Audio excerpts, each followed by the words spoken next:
ऐसा तो हमने सोचा नहीं था कि हमें अचानक से शटर गिरानी पड़ेगी, तो इस वीडियो को शुरू से एंड तक जरूर देखना। और फिर नहा धोकर निकल जाते हैं हम अपनी दुकान की तरफ, और कुछ समय चलने के बाद हम पहुंच जाते हैं अपनी दुकान पर। और दुकान पर पहुंचने के बाद हम लगाने लगते हैं झाड़ू। झाड़ू लगाने के बाद और फिर हम भरने लगते हैं कैंपर में से पानी, क्योंकि हमें धोने थे हाथ और हाथ धोकर करनी थी पूजा। तो हम धोने लगते हैं हाथ और हाथ धोकर करने लगते हैं पूजा। जैसे कि आप देख सकते हो हम मोमबत्ती को मलने लगते हैं, और कुछ समय मलने के बाद हमारी मोमबत्ती बनकर तैयार हो जाती है। हम जल्दी से कर लेते हैं पूजा, और पूजा करने के बाद ऐसा क्या हुआ कि हमें दुकान बढ़ाकर शाम को निकलना पड़ा। तो आप लोगों को ये जानने के लिए हमने यूट्यूब पर लॉन्ग ब्लॉग बनाया, तो उस जाकर आप लोग देख सकते हो। ठीक है, राधे राधे, मिलते हैं नेक्स्ट ब्लॉग में। और फिर चलो बता ही देते हैं कि हम निकल जाते हैं झांसी की तरफ, क्योंकि हमें जाना है माल लेने।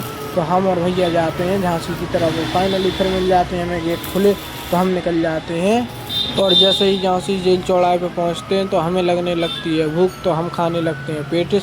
हम और भैया खाते हैं पेटिस, और पेटिस खाने के बाद निकल जाते हैं फिर मार्केट की तरफ। और मार्केट में पहुंचते ही हसन भाई मिल जाते हैं। हसन भाई से कुछ बातें करते हैं। बातें करने के बाद क्या होता है, फिर हम पहुंच जाते हैं मशीनें सुधरवाने के लिए। वहाँ पर पहुँचते हैं तो पता चलता है यहाँ पर तो दुकान बंद है, तो उसके कारण हमें वापसी होना पड़ा। तो आप देख सकते हो हम वापसी हो जाते हैं, और यहाँ पर इतनी भीड़ थी कि आप लोगों को कुछ बता ही नहीं सकते। और फिर आप भी देख लो ये भीड़। और भीड़ देखने के बाद हम पहुंच जाते हैं किले का नज़ारा देखने के लिए। हमने सोचा कि आज किले में हम जाएंगे, तो यहाँ पर देखा कि यहाँ पर तो परमिशन ही नहीं है, तो वहाँ के वहीं वापसी होना पड़ा।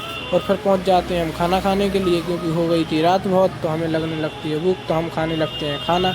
और खाना खाने के बाद हम निकल आते हैं होटल के बाहर निकल आते हैं, और फिर निकल आते हैं अपने घर की तरफ। और कुछ समय चलने के बाद हम आ जाते हैं बबीना टोल। और बबीना टोल पार करते ही पहुंच जाते हैं अपने शहर तालबेर। और तालबेर पहुंचने के बाद तो बहुत ही सुकून मिल रहा था, और सर्दी भी लगने लगी थी। और फिर हम पहुंच जाते हैं पेट्रोल पंप, जैसे कि आप देख सकते हो। और फाइनली फिर हम पहुंच जाते हैं घर पर। राम राम दोस्तों, मिलते हैं अगले ब्लॉग में।